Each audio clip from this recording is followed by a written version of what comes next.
തയ്യാറാക്കാനായി 3 cup പച്ചരി നന്നായി കഴുകിയ ശേഷം ആവശ്യത്തിന് വെള്ളമൊഴിച്ച് കുറഞ്ഞത് 6 മണിക്കൂർ കുതിരാനായി വെക്കണം.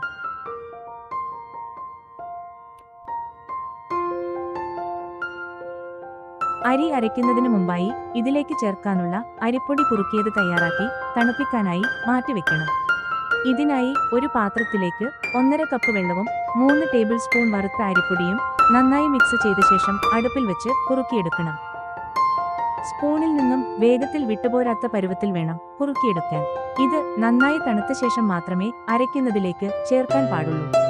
അരി അരയ്ക്കുന്നതിനായി കുതിർത്തു വെച്ചിരിക്കുന്ന അരിയുടെ പകുതി ജാറിലേക്ക് ഇട്ട ശേഷം അരിയുടെ തൊട്ടുമുകളിൽ നിൽക്കത്തക്ക വിധം വെള്ളം ഒഴിച്ചു കൊടുക്കാം. തുടർച്ചയായി 1 മിനിറ്റിൽ കൂടുതൽ സമയം മിക്സി പ്രവർത്തിപ്പിക്കരുത്. മിക്സി ചൂടാവാൻ ഇത് ഇടയാക്കും.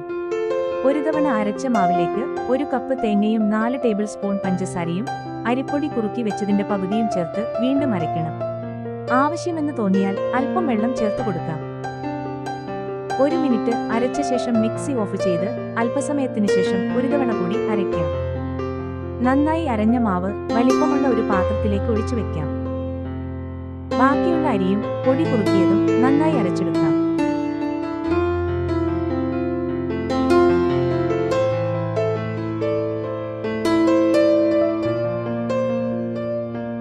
അരച്ചു വച്ചിരിക്കുന്ന മാവിലേക്ക് അതുകൂടി ചേർത്ത് കൊടുക്കാം. മാവ് കട്ടിയാണെങ്കിൽ അരക്കുമ്പോൾ ആവശ്യത്തിന് വെള്ളമൊഴിച്ച് നന്നായി ഇളക്കി കൊടുക്കണം. ഈ മാവിലേക്ക് ചേർക്കാനുള്ള ഈസ്റ്റ് തയ്യാറാക്കാം. ചെറിയ തരിയുള്ള ഇൻസ്റ്റന്റ് ഈസ്റ്റാണ് ഉപയോഗിക്കുന്നതെങ്കിൽ 1 ടീസ്പൂൺ ഈസ്റ്റിലേക്ക് 2 ടേബിൾ സ്പൂൺ തണുപ്പില്ലാത്ത വെള്ളം ചേർത്ത് നന്നായി മിക്സ് ചെയ്ത് മാവിലേക്ക് ചേർക്കാം. വലിയ തരിയുള്ള ഡ്രൈ ഈസ്റ്റ് ആണെങ്കിൽ 1.25 സ്പൂൺ ഈസ്റ്റിലേക്ക് നേർത്ത ചൂടുള്ള വെള്ളവും 1/2 ടീസ്പൂൺ പഞ്ചസാരയും ചേർത്ത് 10 മിനിറ്റ് വെച്ച ശേഷം ചേർത്ത് കൊടുക്കാം. നന്നായി ഇളക്കിയ ശേഷം കുറഞ്ഞത് 8 മണിക്കൂറെങ്കിലും മാവ് പൊങ്ങാനായി വെക്കണം. പൊങ്ങിവന്ന മാവിലേക്ക് ഉപ്പ് ചേർത്തിളക്കി 15 മിനിറ്റിന് ശേഷം മാത്രം അപ്പം ഉണ്ടാക്കി തുടങ്ങുന്നതാണ് നല്ലത്.